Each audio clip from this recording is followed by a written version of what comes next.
Who knew there is such a thing as Diogenes syndrome? This syndrome, as I understand, involves self-neglect, apathy, hoarding, and lack of shame. The real historic Diogenes was of course a philosopher in ancient times, an eccentric.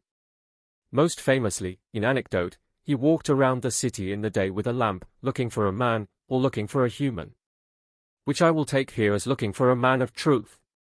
Perhaps he turned out to be the most correct philosopher, because, from the view of our mysticism, there is but one man of truth, that is the Son of Man who is the light of truth. I suppose I am thinking about societies, about countries which fall and rise, of corruption and madness in the minds of men, of good and bad leaders, of ideologies which help or destroy. With this large lens of humankind in mind, we will skip again to consider the strange beings, called the Watchers, or Watcher Angels, who seem to be involved with the human species for some reason. Now these beings, as I understand, have power to judge, and they seem to judge with axes.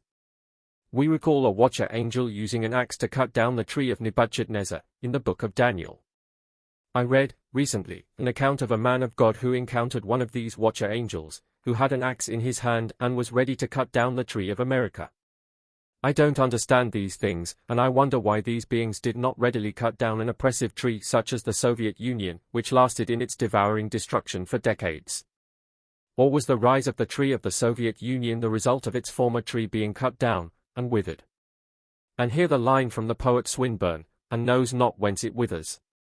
Now the man of God, from the above-mentioned incident, apparently yelled out at the Watcher with his axe, saying, "The blood is enough." The Watcher paused, perhaps temporarily. The interesting thing for me was that the Watcher had said, "It will take more than one flesh, or one human being to stop the hunger of the axe." This is interesting to me because I have often wondered if one holy person in a country can avert judgment for a country.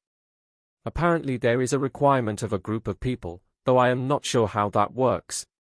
And when a country does fall under the darkness of an oppressive system, there may be a sort of anthropological societal Diogenes syndrome. The populace succumb slowly, perhaps at first bewildered from whence the tree withered, perhaps with elation, and then eventually into self-neglect, apathy, hoarding, lack of shame, and we would add one here, lack of insight.